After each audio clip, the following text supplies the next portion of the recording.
Alright, so the draft between FlyQuest and Shopify just wrapped up, and as of the time of the recording, we basically got into game already, but I really don't need to see the gameplay here to kind of break down how this draft was kind of panning out, because there's a lot of logic behind this between the old style of 14.1 where it was very focused on certain picks, very scrappy bottom lanes, and now the new style of 14.1 where it's completely non-interactive and you just kind of chill and auto win once your double support items kick into play. So that's an example of the different dynamics of these two teams here. And I wanted to kind of talk about how, although this is a really interesting meta, this is not one that's going to last long because this is already confirmed to be nerfed by 14.2. This is not something that's going to last for a very long time at all, maybe a couple of weeks. And at that point, we will see this sort of meta kind of phase out and we can kind of tap back in to see if it's good or not. So the reason for this is because it's all starting with this Senna B1.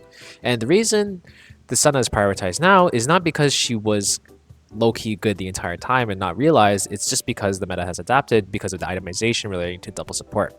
Senna is also a great blind because she neutralizes most matchups and she works with so many different laners, like not even compared to normal AD carries. Like she can lane with tanks, she can lane with just any random bruiser. Like it's really weird how this champion can work like that, but it can. So that's why it's such a great opener in this case and just neutralizes everything. Like it doesn't really matter what Shopify pick in this case.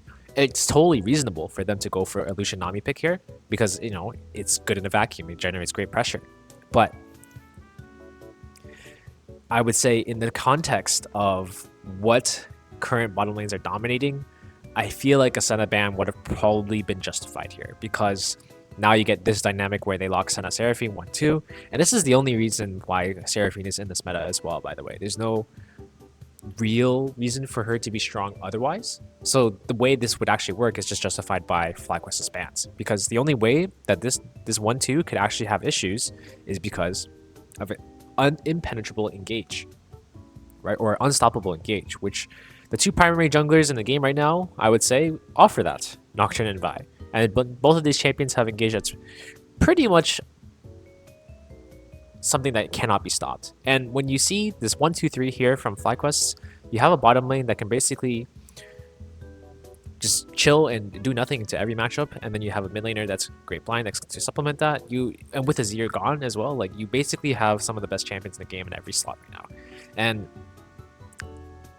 although this is great, Shopify Rebellion have 3 slots remaining to basically deal with what FlyQuest comp is. Because although they have great champions in 1-2-3, you basically know what their 4-5 is as well. Because FlyQuest have to pick a tank on top side, or else they're just not going to have enough frontline in order to have this comp succeed. It's a very bog standard, easy to pilot front to back comp. And then jungle doesn't have much flexibility anyway, right? The spicy parts come into the later half of this draft where as it progresses and as we fly through phase 2 bans here,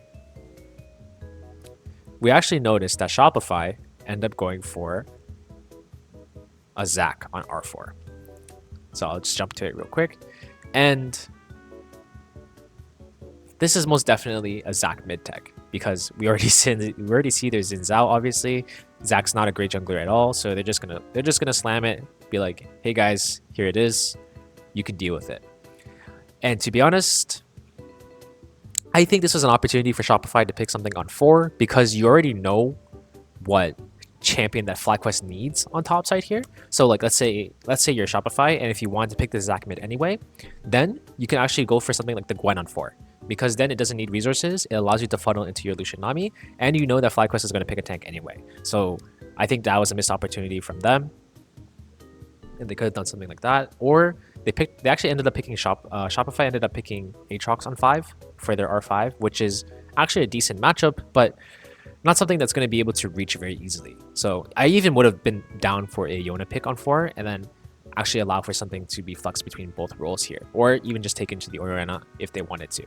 But I'm not sure if that's something Fake God is confident in. That's something that's, if the player is really willing to do so and not really necessarily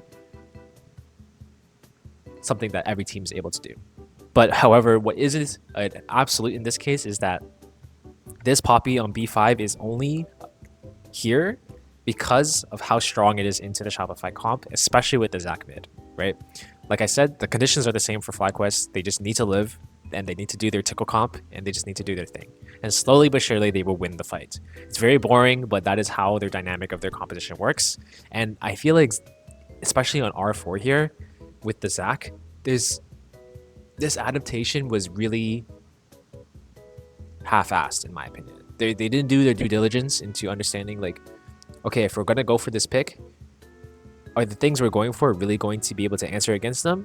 Or, you know, what other strategies can we use to adapt to this? The intuition just isn't as strongly pleasant there. And I feel like that was the main thing that could have made this draft a lot better. Even with, let's say, I'll give them the benefit of the doubt with a pick like Zac mid, right? Because if they pick it on 5 and then they pick Yone or Gwen on 4, like I mentioned, that could have put them in a lot better spot here. And they actually could have had a chances to really engage. Because let's say they go Yone on 4, they probably might not have picked Poppy on B4, B5. And if they didn't, then it's very possible that the Zac on 5 would actually be strong. And they actually could win. But it got counted so hard, and it's just so unfortunate in this case. So that's what I wanted to point out with this draft, and I hope that makes sense to you guys. So yeah.